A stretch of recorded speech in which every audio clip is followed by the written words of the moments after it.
Wake up, sleepyheads.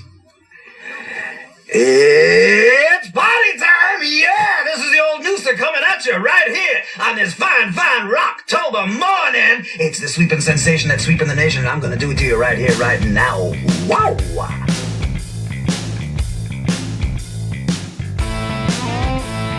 Hello, everybody, and welcome to another edition of the J. Ram and Billy Show. In this episode of Retro Review, I'm J. Ram.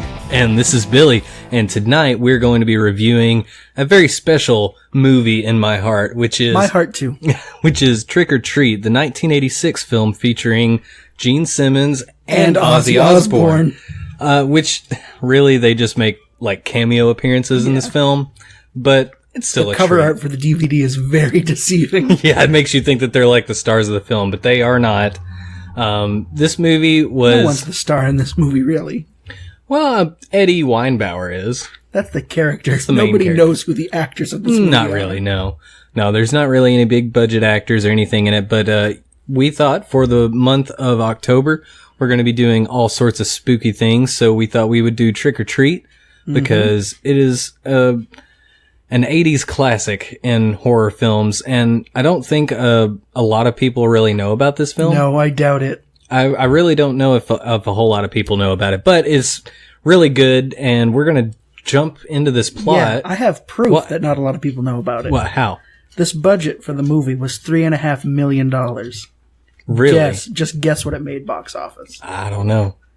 $3,040,000. It didn't even make its budget back. Wow. It missed its budget by like $460,000. Oh my gosh. I wonder how they did with DVD sales, though. Like if they made up for it. I doubt it. The movie was made in 86, dude. DVDs are now. Man. I know I've owned 2 copies, so. Oh my God. It's such a classic. I can't believe you like this movie. Look, it's weird. In a weird way, like I related to the main characters, especially Eddie, which in hindsight, like looking back at it now, we was joking the whole time saying like, this is like a school shooter, like being born. Let's get into that for a second before you get to the plot. Yeah. First of all, the first thing you said when we saw Eddie sit down in the cafeteria with his best friend was, it's us. And that hurt because it's so true. It really is us. But besides that, yeah. This is clearly a traumatized, bullied kid who is going to become a school shooter. He has a line saying, I don't know when, I don't know how, but I'm going to nail them. I'm going to nail all of them. And the plot bears out how he does that. Honestly, though, he was justified in a lot of his thoughts and feelings about his classmates. The people at his school were total jerks. So they tried to murder him. Pretty much. They tried to murder him. Yeah. We'll get there. Also, though, I have an interesting take on this movie. Tell me about it. I think it could be viewed, if they had done it more philosophically, they could have told a modern-day Faustian tale. Because I think Gene Simmons' character, Nuke, is actually the devil. Yeah. And he's trying to tempt Eddie into killing all the, giving his soul to him, and in return, he'll give him something that helps him nail all the bullies. It's an interesting take. When we was watching it, he was talking about that, and it does kind of make a little bit of sense in a weird way. Yeah. It makes sense that, Gene's the one that gives him this random copy of, Sammi Curr. The last ever Sammi Curr record. Yeah, which the plot kind of makes this understandable because they're like, Sammi Curr went to that high school that this kid's going to now. He was from that hometown and they banned his music or something like that. So keep that in mind though as we go on about the plot, that maybe this is either just a clear allegory for a school shooter who has a break with reality and everything after a certain point is just in his head. Or you could just take it at face value. Or it's a Faustian tale. I want to see if people also pick that up. Okay. All right. So, this movie, is there anything else we need to go over with facts about this movie? I don't think so. Not really. I mean, there was a band in the 80s called Wasp, and the lead singer was originally set to play the movie's lead singer, Sammi Curr. Mm-hmm. And it ended up being Troy... Who'd you say? Tony Fields? Yeah, Tony Fields. who was a dancer in Michael Jackson music videos. And he was, the most well-known film he was in the American film, A Chorus Line. Yeah, and I don't think I've ever seen that movie. I haven't seen that movie. Yeah. So let's just jump into this plot, James. Mm-hmm. So we start out at a high school with this kid, Eddie Weinbauer, who's a total... I wouldn't say he's a nerd. He's more of like a metalhead. Like, you know, he's... No, he's a troubled kid clearly planning a school shooting. He's writing a letter to his hero, heavy metal musician Sammi Curr, a vulgar and infamous superstar. Yeah. This is off of Wikipedia, by the way. They're biased. Well, no, I mean, it makes it, even the movie, like, Sammy's a hometown hero of Eddie's town, like we already said. He's an alumnus of Eddie's own Lake Ridge High. He puts the letter in an envelope and starts to do his chores. Yeah. And then watching the news at the same time, there's a report that Sammy had been banned from returning to Lakewood to perform at the high school. In which there was a little scene in that little news segment that was very reminiscent of whenever they were doing the parental advisory notifications. Yeah, with, I think it was Twisted Sister, right? That went before Congress?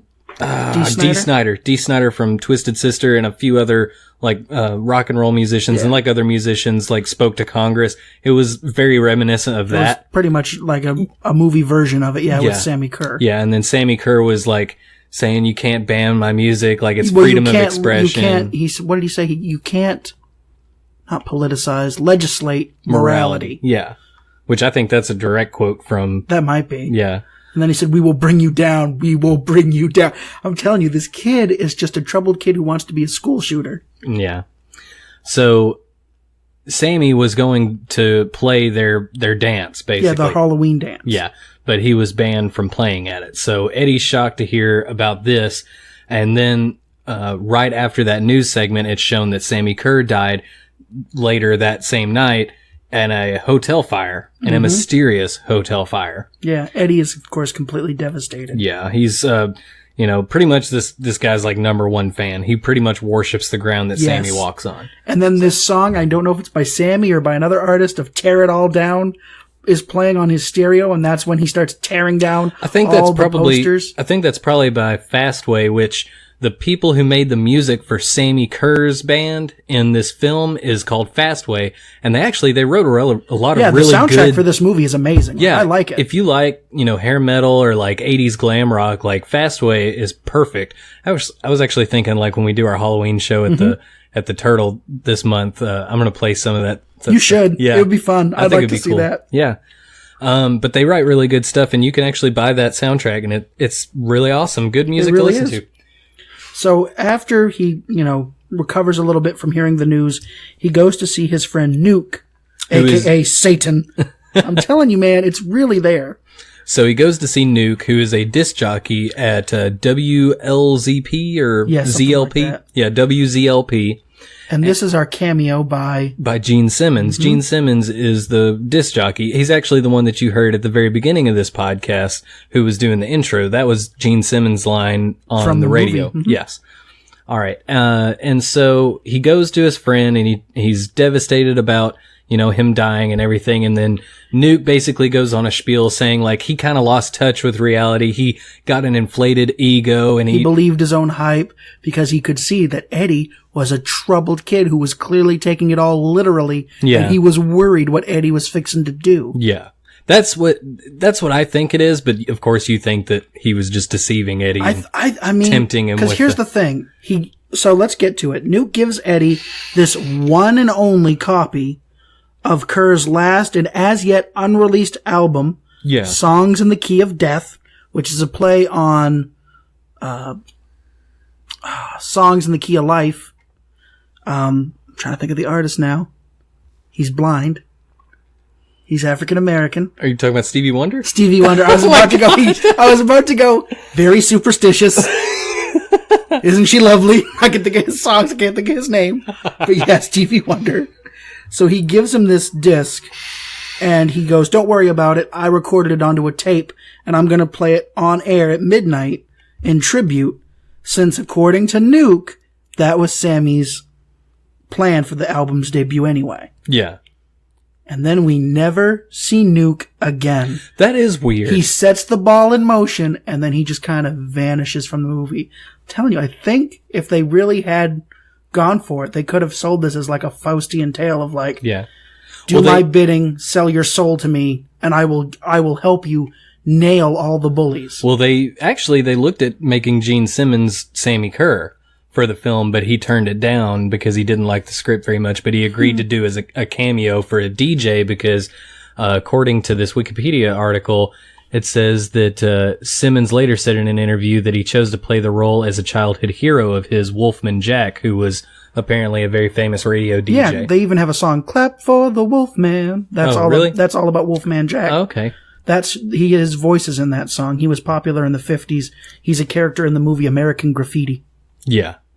So Eddie goes back home and he puts on the record because, of course, if you're his number one fan, that's the first thing you're going to do, right? Mm-hmm. So he falls asleep in his bed listening to the record, and he has a strange dream about the fire that killed Sammi Curr. You can see it like go through the hotel as it's on fire and everything, and then you see like these demons or otherworldly people like dancing around. Well, people on fire. Yeah, dancing. people dancing on Maybe fire. Maybe his other bandmates. And he's singing backwards. And sitting in a circle of fire like he's performing some kind of ritual in the room. Yes.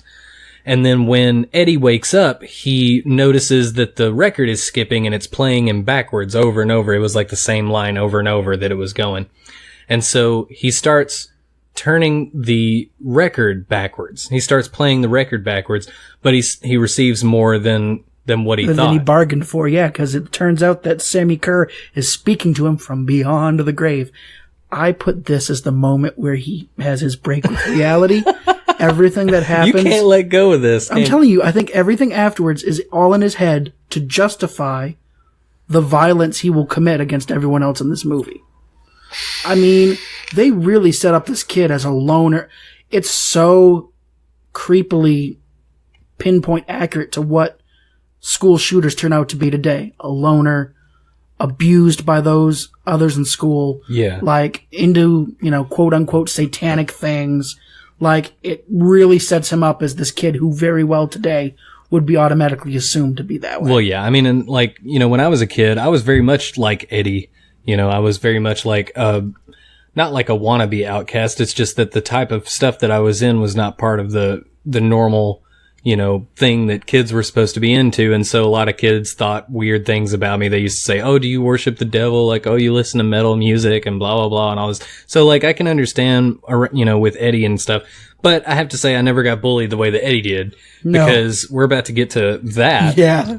So anyway, he starts hearing, Sammy speak to him, through the record as he's turning it backwards. And so Sammy tells Eddie about how he's going to be able to get revenge on a group of bullies that's been bothering him. That's making his life hell.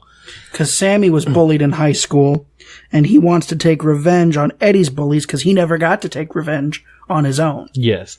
So Eddie explains the situation to his best friend, Roger, a.k.a. James. Yeah, because we have Eddie, a.k.a. Billy, and Roger, a.k.a. James. Yeah. If you guys watch this movie, you're going to go, oh, God, it really is them. Just wait, we're not kidding. Especially if you knew us in high school. Yeah, very much so. But anyway, so Roger's highly skeptical about the whole thing. It says at first the revenge is innocent enough, but before long the plans start to become more sinister. So, although, Roger does. Let's set it up because Roger doesn't believe him because he reveals that Sammy has always put backwards lyrics in his records. Yeah, like he's known for it. Yeah.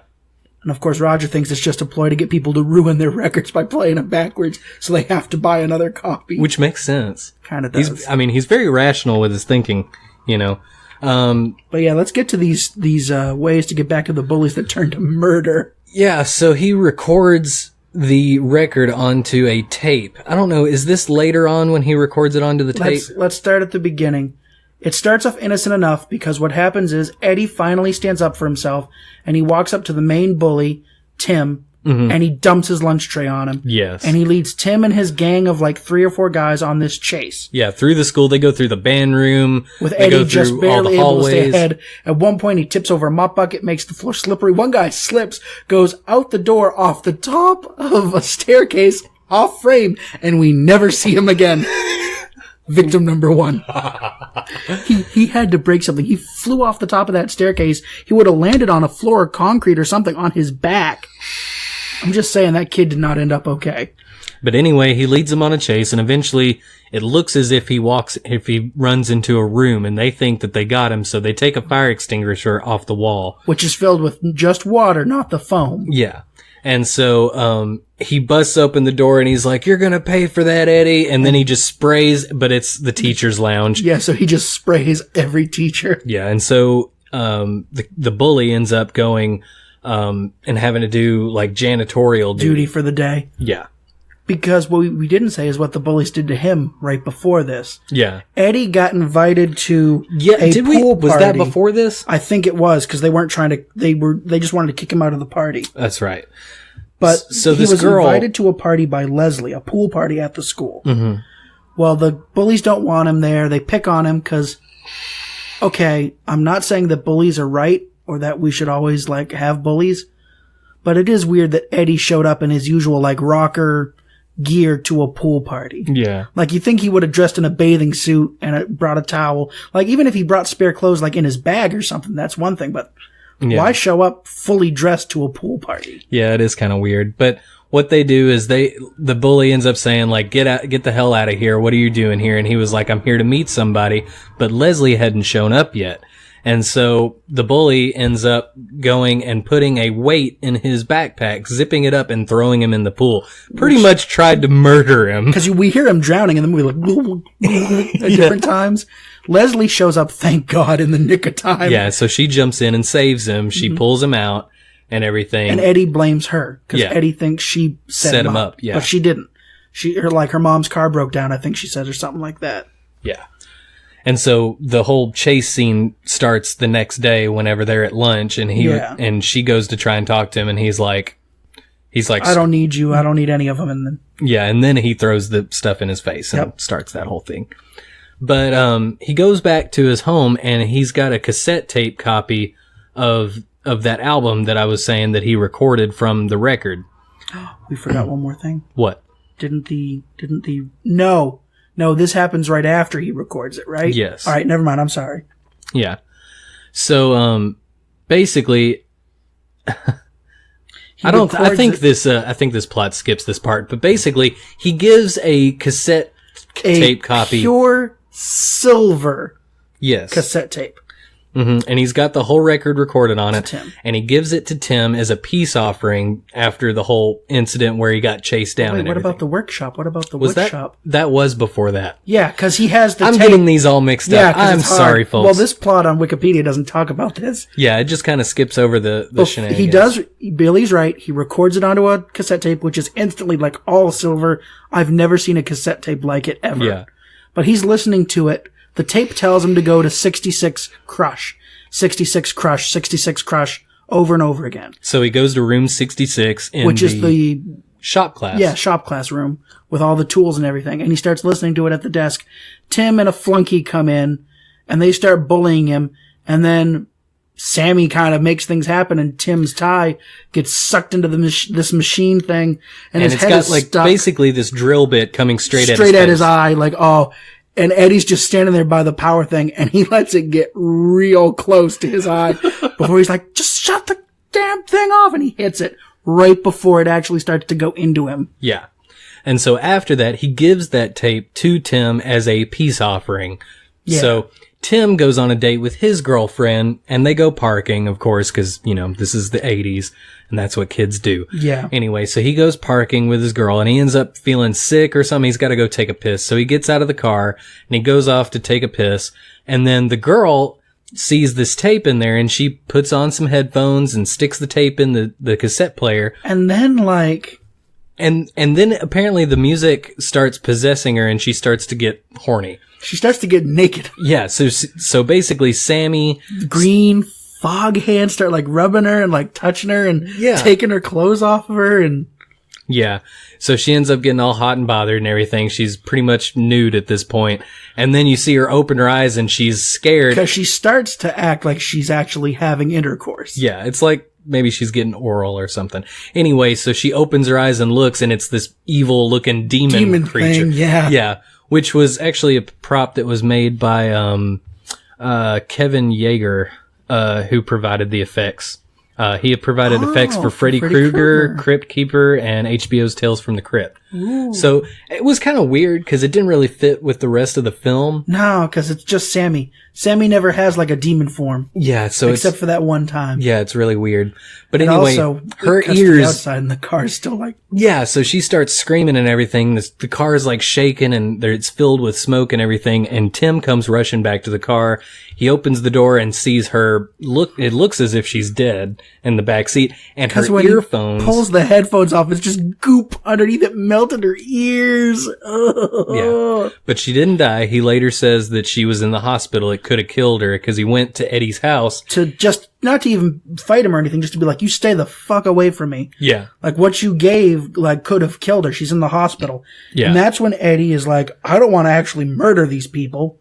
Yeah. That's his guilt. He does want to murder them. He does murder them. Yeah, so Eddie, after he finds out that the tape has basically almost killed this girl, he calls Roger and he tells Roger to steal the tape out of Tim's car. Because he can't do it because he smashed up his stereo and all of the equipment so that Sammy couldn't talk to him anymore. His mom caught him and like grounded him. Yeah, so he's stuck at the house for Halloween. He's supposed to be handing out treats to trick-or-treaters.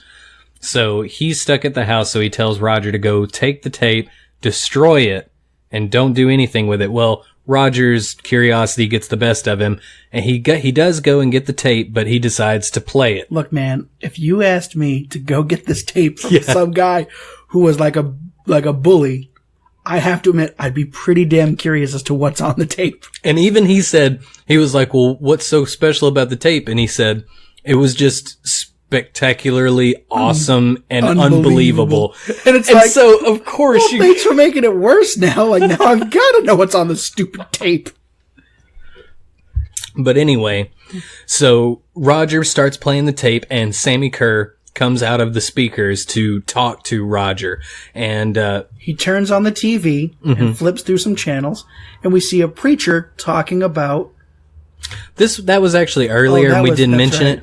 But I will go ahead and mention that before this, when Sammy makes his first bodily appearance to Eddie, this was whenever he destroys his own stereo and everything. He basically has a two-face. Yeah. Like, half of his face is normal Sammi Curr, and then the other half is burned, because, he died in a fire. Yeah. That's important. Yeah. So, yeah, because That's important. All right. So, whenever he makes his first appearance or whatever, Ozzy Osbourne is on the TV as a televangelist that's basically saying that this rock music is terrible for the younger generation, only promotes sex and violence and all these ungodly things. Corrupting their souls. So Sammi Curr reaches onto the TV and wipes his hand across it and causes Ozzy Osbourne's character, the televangelist, to have a brain aneurysm, basically. Yeah, we don't see that. We just hear it on a news report in the background of another scene. So Sammy has the ability to kill people through the television. That's important for what happens with Roger. Yeah, so when he makes his appearance with Roger, after Roger plays the cassette tape, he comes out of the speaker and as well, there's a woman on the TV who's, I can't remember what she was talking used to be about. A school teacher or something. She was on the footage when Eddie found out Sammy had died. Okay. Saying that she was the leader behind why Sammy wasn't allowed to play. Yeah. And so he reaches into the TV, grabs her by the throat, pulls her through the TV, and burns her in his hands. Well, she burns as she comes out of the TV. Yeah. Like, by the time she's out of the TV, she's already crispy. Yeah. We don't ever find out what happened to her in real life. I guess. There is no news report about a woman we were interviewing just vanished from in front of our eyes. We don't hear that story. Yeah. Proof that it's all in his head, man. Yeah, well, Roger's vacuuming up this dead lady because Sammy told him, basically, play my tape at the school dance, the Halloween dance. Or die. Or die.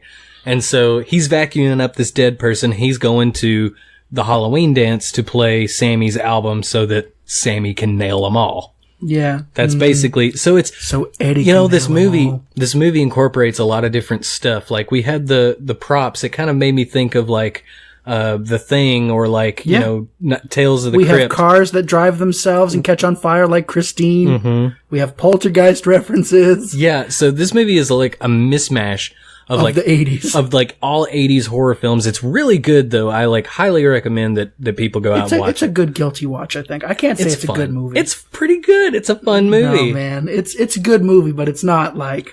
Everything except for the scene where the boom mic clearly Oh, falls. let's get to in that the because we're getting to that. So while Roger's getting ready to go to the dance, it cuts back to Eddie's house where, as Billy said, his job is to stay there and hand out candy. And as the mom is...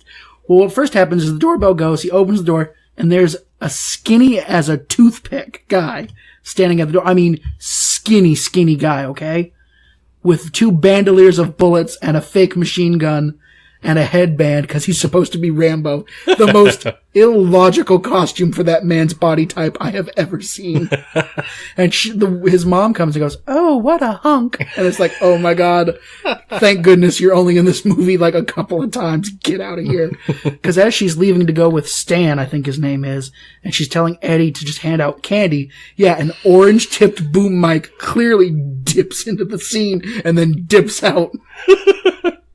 Because I was like, oh my God, did you catch that? And Ryan was like, what? I said, the boom mic drops into the shot. They didn't even try to edit it out or anything. And they don't. Like, they just left it right in there. Yeah. So Sammy tells Roger, play my tape or die. So Roger does as he's told, and he goes to the dance to play the tape over the PA system. And Eddie learns about the tape being played because Leslie calls him from the dance and he can hear the music playing on the background. Yeah. And so he attempts to reach the school to stop Sammy from causing any more damage. I think he takes off in the car. Yeah. Yeah. When the live band takes the stage for their performance at the dance, however... Which we don't know who they are. I don't know who the live band was. I'm not sure either. I don't think they say a name, but I also don't know in the credits it didn't say who it was. I wonder if it was Fastway or Fast Track. It says... Oh, gosh. It doesn't have it, I don't think. Yeah, I don't see it. But anyway, so there's a live band that starts to play. Mm-hmm. And all of a sudden, the lead singer vaporizes, and out from the smoke steps Sammi Curr. Yeah. Again, half normal face, half burn victim face, Sammi Curr. And the audience thinks that he's like an impersonator or something, but the guy here's just the died thing. in a Here's the hotel thing. fire. The guy just died in a hotel. They're going, first of all, there's many problems with this scene. Yeah. The kids all wanted Sammi Curr to perform at the school. They wanted him. Mm-hmm. Yet they ostracize Eddie for liking his music. What the fuck? Well, I think it's also just the way that he acted. And, Maybe, you but know, it's like one of the things they pick on him for hard is his choice of music. Yet they all wanted this artist to perform at the school. it is kind of hypocritical. And then I mean, while I'll he's say. performing, one of the girls says to her date, "Oh my God, this impersonator is better than the real Sammi Curr." And they all love it. And then I was like, whoa, that's messed up. And Billy said, what? And I was like, first of all, they really like an impersonator who Dresses up like a burn victim, Sammi Curr. like doesn't just dress up like Sammi Curr, but dresses up as half burned Sammi Curr. Like he just died Sammi Curr. Like that's kind of fucked up. That'd be like an Elvis impersonator coming out on stage with a toilet strapped to him. Like that'd be fucking awful. Nobody would like that. People would be pretty goddamn upset, I'd imagine. Well, I don't think Elvis died on the toilet. He died in the bathroom. That's all that it was. He died in the bathroom. Okay, fine. But you still get my point. Like, it would be real fucked up for someone to, like, impersonate JFK with half the head missing. God. Like, I mean... But they're like, oh, he's better than the real thing. That was just a weird thing to say. Yeah, so he starts to steal the show. He starts performing and everything, and then he turns his guitar like it's a gun, because it's Eddie. Sammy doesn't exist. Eddie's there with a shotgun. No, it's Sammi Curr, and he's shooting lightning out of his guitar and basically sniping people out of out of the crowd. And at first people think it's like special effects or something like it. Until people start to smell the burning flesh and see the teacher die. Yeah. Eddie kills those kids. It is So Eddie. everybody starts trying to run out of the building. Everybody's freaking out. Panic erupts as everybody realizes that the danger is real. So, Sammi starts wreaking more havoc, and Eddie reaches the school at this point. An ambulance and police cars are around the building, and as he rushes to save Leslie, he comes across Tim, and he tries to save Tim. However, Tim basically fights him off because he thinks that, he tried to kill his girlfriend, and so Sammi pops up behind him and kills Tim. So by making his head explode. Yeah. But before that, Tim assaults Leslie. They don't mention that either. Tim corners Leslie in the girls' restroom. She's like, "What are you doing here?" Because she's, changing clothes. Yeah. And then he forces himself on her, forces her to kiss him. And then is like, "Come on, we did it once already." And then, she says, "No, get away from me." And he hits her. Mm-hmm. And then he runs off. So don't feel bad that Tim gets his head exploded. He's not a good guy. Yeah, he broke the rules of karma in the horror universe. Okay. So after trying to save Tim and failing, he eventually finds Leslie, and the two try to find the main circuit box. But when they do, Sammi comes out and attacks them. So before Sammi can kill them, Roger shows up out of the blue. That's right. And knocks out knocks out the main circuit box and gets electrocuted himself. And for a while we think that he died, and eventually he comes to and basically they put him in an ambulance and he's never seen again. Yeah, but he's fine. He's not dead. No, he's not. Yeah. And so now they decide to... Well, Eddie realizes because of this that Sammi can only travel through radio waves. Yes. And he knows that Gene Simmons' character, the DJ, Nuke... A.K.A. Satan. Yeah, a.k.a. Satan, a.k.a. Nuke, is going to be playing his album at midnight. And if he does that, then Sammi will be able to basically kill anybody through any radio that's playing that radio station. Mm-hmm. So they go and rush off to the radio station. Well, they rush off first to Eddie's house. Yes. Because this sets up an important plot point that they don't cover in this Wikipedia article. Okay. They go to Eddie's house. They're looking for the spare keys. Eddie's destroying every radio in the house, but forgets about the shower radio in the bathroom. That's right. Yeah, I remember that. So they get to the bathroom, they get the keys, and then, of course, Sammi drops from out of nowhere and starts to come at them at the bathroom. I don't know how it happens, but, I guess he swings at them and they duck or something, and his arm gets stuck in the toilet. And it gets stuck in the toilet because once Sammi hits water, he basically... shocks himself. Yeah, and so he's, frozen there, being shocked by his own power. Yeah. And so they run back out, and they run out to this police car, which we didn't mention before. Sammi killed a police officer by disintegrating him. Eddie killed a police officer. Oh, God. I'm telling you, man, nobody's gonna believe Eddie. Eddie's going to, even if Eddie is telling the truth, no one's gonna believe him. He's going to jail for a long, long time. Yeah. And there's a little bit that we're skipping over just for time's sake, because this movie is kind of lengthy. There is some scenes that we haven't talked about, there's this whole Christine-esque type thing where his car comes to life and tries to murder him because Eddie's possessed Which the car. is why he ends up taking a cop car, because evidently cop cars don't have... I don't know how Sammi couldn't have taken that car. AM/FM radios only? Maybe he only travels through, regular music playing radios? I don't know. I don't know either.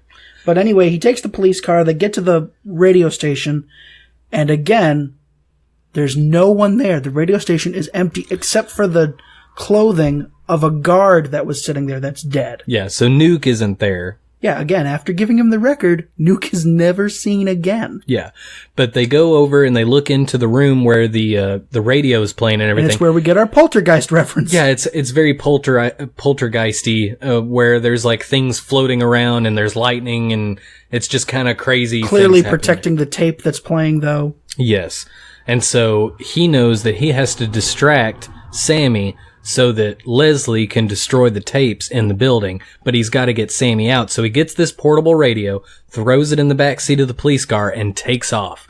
And he starts driving extremely fast speeds and starts talking shit about Sammi. Calls him a posing wanker, and that's when Sammi appears, and he's like, trying to get at him through the cage. Mm-hmm. But it's too late. Eddie goes off the bridge into the water. And it kills, it traps him for long enough for Leslie to destroy the tape. Yeah, so Leslie goes into the room, she rips the tape off the thing, destroys the radio station basically, and saves the day. And we see that Eddie survived, plummeting off the bridge too, because he pops up out of the water. Yeah. Everything's fine. He didn't get shocked to death, which would have made sense. And he got back to the radio station, and then, just like with Gene Simmons, wake up, sleepyheads. Yeah, so he gets on and, plays the DJ for a night, I guess. And that's how it ends. At first, I thought he'd put that demonic tape in there, and I was like, what? Until Billy reminded me, no, he destroyed it. It wasn't the same tape. Because if he had put that tape in there, would have been further proof that he was that he was the killer. What did you think about this film, James? I love it, man. It is a great, crazy, bonkers, awesome movie. Yeah. Like, everyone should see it. It's not good. I can't say that it's good. It's fun. But I mean, is it on par with other general slasher movies, though? You shut your filthy mouth.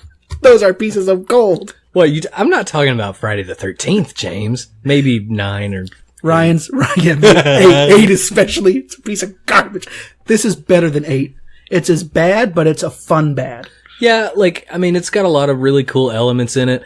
It's, a lot of those films, they centered around the bullying aspect of it, which I think was a good thing, but it didn't age well, considering that all we could think about the whole time is Eddie's going to be a school shooter. Yeah, without the demon waking him up to his wrong ways, he will kill everyone in that school. It was a little surreal watching it, because it's, Sammy's saying, nail them all. Of course, kids nowadays have been like, Sammy's telling me I need to shoot all of my schoolmates. I'm just saying that kind of is how it comes across a little bit. Yeah. But it's a good movie. It's fun. It's not, I said good again. It's fun. It's enjoyable. I just don't want to call it. Just say it's fine, good. It's good. It's good in a, it's, I don't know. It's fine. It's good. 10 out of 10. Yeah. A little bit of fun facts here. It says, you said that Blackie Lawless of Wasp was originally set to play Sammi Curr. It says that, Ozzy Osbourne, he plays a televangelist decrying the evils of heavy metal music. And again, the DVD cover, however, would show you that Ozzy Osbourne and Gene Simmons are the stars of this movie. Yeah. Special effects were done by Kevin Yeager, who also did Freddy Krueger, Crypt Keeper, Tales of the Crypt. He also has a cameo in the movie as the lead singer / guitarist for the band The Kickers, playing at the high school Halloween dance, which is the one that got disintegrated by Sammy and replaced in the school dance. So that's what we were looking for earlier. Oh, that's right. Yeah. So, tell us a little bit about Fastway, because you really liked this soundtrack. Yeah, it says Sammi Curr music was all composed by the band Fastway and composer Christopher Young. In the stack of records, In the stack of records that Eddie's mother looks at, the last LP is a copy of Megadeth's "Killing Is My Business and Business Is Good." Eddie is a school shooter. Yeah. It says, with a cut corner. Normally a record with a cut corner denotes that it was a radio promo or was discounted sale only. A radio promo. Yet again, Nuke just kind of trying to draw Eddie in. Yeah. Worship me. It says, on the walls in Eddie's room, there are posters of Judas Priest, Anthrax, Raven, Twisted Sister, Motley Crue, Ozzy Osbourne, Poison, and Kiss. Which makes it weird that Ozzy Osbourne's in this movie as a televangelist. What? Makes it weird. Yeah, it is weird. So Ozzy Osbourne exists in this universe, looks just like Ozzy Osbourne, but there's also some televangelist that looks just like Ozzy Osbourne? Who hates heavy metal music? Yeah, that's just weird. That's a weird thing to do. I don't know. Yeah. But this movie actually has a few different names. It is called Trick or Treat here in the States, but it's also known as Ragman and Death at 33 RPM in foreign markets. So it doesn't specify exactly what foreign markets. Ragman is Eddie's nickname. It's what Nuke calls him. It's the license plate on his car. Mm-hmm. So that's why Ragman is a thing. Yeah, it made $3,040,000. We talked about that. Yeah, and it had a budget of 3.5. So it lost, you said $460,000. That is ridiculous. I can't believe that. It's got a runtime of 98 minutes. It's a great film to watch. I highly recommend that people watch it. Like I said, it was the second copy that my family's owned. It's an every year Halloween I watch it. It's one of those films for me. Speaking of Halloween, why don't we tell them what else we've got planned for this month? Yeah, so we've got this retro review. We're already done with it. We got another retro review in the future. I'm not going to say what movie we're going to do, though. No, not yet. It'll be a special surprise. Yeah. But we do have a Wow That's Deep coming up about superstitions. Yes. And a hot takes on euthanasia. We should look forward to that. It's all spooky months. And we have our Halloween Spooktacular episode that's going to come out on Halloween. What? Yeah. And we're going to be telling some scary stories. So it's going to be real fun. Good. Hey, James, what do you rate this film? What do you I kind of said it already. 10 out of 10. 10 out of 10? Yeah, because you know what? If I'm going to give like Jason X a 10 out of 10, if I'm going to rate some of those Friday movies as highly as I did, I have to go. It's not. I have to, just because it's super fun. Yeah. Like, there are problems, like, it is lengthy. Unfortunately, with the current climate, you do just sit there and go, ooh, this kid's mentally ill. This kid needs help. Yeah. Like, so unfortunately, there is that. It doesn't age well, but it is a fun movie. The cameos are fun. Like I said, I never thought about it before, but now I clearly see, like, this Faustian tale with Nuke. And I know we kind of played it as a joke, but, like, the subtext is really there. I think it's cool how they like reference things that happen in like the rock and roll culture with the Congress hearing. I think it was cool how with all the parents freaking out. Yeah, parents freaking out, satanic panic, the whole idea about, tapes going backwards, like revealing these satanic messages and stuff. Like all of that was very much like geared toward scaring older parents who didn't understand, basically the music that the kids were listening to at the time. Like I think it was a really good movie. So I'd have to give it a 10 out of, on all that, 10 out of 10. Yeah. It is enjoyable. I don't know if I would give it a 10 out of 10. I think I'll go with like an 8 out of 10 just because of that boom mic part. But see, that's part of the joy though. That's part of this movie's just, it's this movie. Like. The special effects were really cool though. Yeah. The lightning effects on Sammi Curr. Even though the demon form didn't make any sense, it was cool looking. Like it was frightening. Yeah, it was pretty cool. But I mean, classic horror stuff. Great movie. I highly recommend that you go out and check it out. Trick or Treat, 1986. So, without further ado, this is J-Ram. And this is Billy. Have a good night.